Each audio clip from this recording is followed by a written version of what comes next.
right, so here we go on the breakout. Looking at Mutiny right now. All right, so that's Mutiny digging for the snake, and they're making it a snake one. So a lot of players are making snake one off the break. It's a hard shot with those two round cans laying down there from the back center. You kind of have to shoot and arc it right over there. Now, is it one of those hard shots that you think is going to be more effective as the tournament goes on? Like we're going to see more players die trying to make it into snake one? As the teams perfect their shots and kind of the day goes on, and probably into Sunday, you'll see a lot more people, a lot more teams losing bodies out of there. But Mutiny just stacking the snake right now. So Uprising, they have a player in snake one. He's trying, and they also have a 50-yard line Dorito cross field. So they have pretty good field position right now. Mutiny didn't look like they got anyone eliminated off the break. Now is it 7-on-7 still? That guy over the 50 Dorito, someone needs to start producing some eliminations here.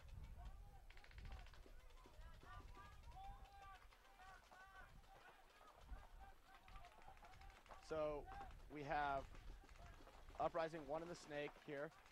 So when you have two guys lined up in the snake here, you need to start getting the body advantage and swinging it towards your team. So what these guys need to do on Mutiny is they need to get dominance of the tape here and get this guy out of the snake, and then they'll still have the body advantage in the snake. So Uprising is definitely winning the battle on the Dorito side, and Mutiny has more bodies here on the snake, but they're not really taking advantage of it. Yeah, Mutiny definitely substantially better field position over here. They have two players in the snake. They have a back player. Yeah. Well, you look at Uprising over there. They have a guy in that 50 Dorito over there, but he's just not really capitalizing on having that spot. Oh, looks like he finally worked somebody out over here. And yeah, DeSantos getting shot out of snake one.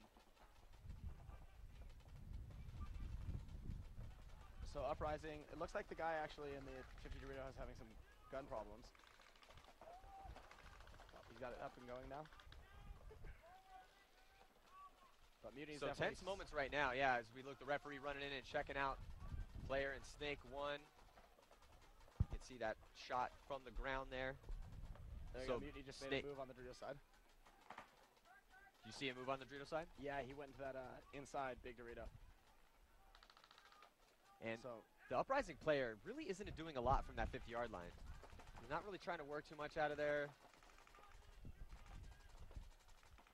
And it looks like a lot of the guns are switched to the snake side, so that's when you really can kind of get a little bit productive over there. Yeah. He definitely needs to do something here. Well, one of the two guys that are at the 50 need to do something here. Yeah, they need to try to make something happen. Uprising just lost a guy out of the snake. Uprising, that's, you know, you just can't die in that spot. If you're going to die in that spot, you need to try to go and take somebody down. Yeah. And Mutiny makes a move and loses a guy on the Dorito side. So both teams are just getting chopped up here. Still, though, Uprising, better field position because they have a player in the 50-yard line on the Dorito side of the field. Well, Mutiny just put another body in the snake, and now they're two up again. So let's see if this guy in the 50 can get dominance on the tape and get this guy off the field. Oh, Mutiny just shot his own guy in the back. So and then he gets shot. Wow, but randomly the other player for Uprising gets shot. So a complete bloodbath over here on the snake side of the field. Mutiny shooting his own guy. Yeah, Johnson over there has got some explaining to do. Yeah, Thomas is going to have a few words for him in the TED box. Yeah. And then they lose the 50-yard line Dorito on the opposite side of the field. Wow, we're seeing a lot of bad paintball right now. Yeah, the thing is, like, when you get into a really key spot and then you finally have the advantage, you can't just give it up like that. You know, the guy played pretty well in that thing. Didn't produce a whole lot of kills, but he was alive in there. It was a thorn in their back, but then he just gets shot out. So now Uprising still with 4 bodies left alive. Looks like it's 3-on-4. Looks like it's 3. Yeah, I think it is 3-on-4. The thing about this field is with that, like we said earlier, about that car wash and these two corners, is like it's really difficult to close this field down. And so you'll see a lot of the inexperienced teams losing these, you know, 2 or 3-on-4 or 5s. Well, and with this type of format, you hit the spot where you have to make a dynamic move across open space, and you're going against guys whose guns are up and they're in good spots. Yeah. So that's when you're going to see a lot of people, like, we saw Bobby Villas able to pull off that 3-on-1. That's when the really good players are going to be able to rise up. Yeah, absolutely.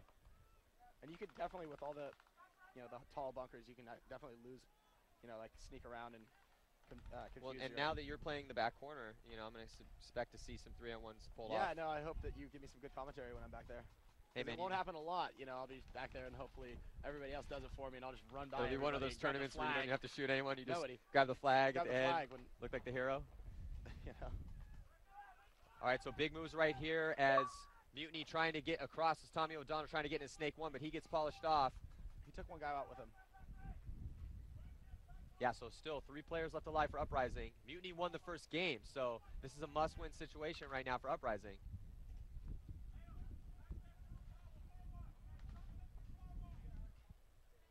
So they're definitely communicating. They know exactly where everybody is.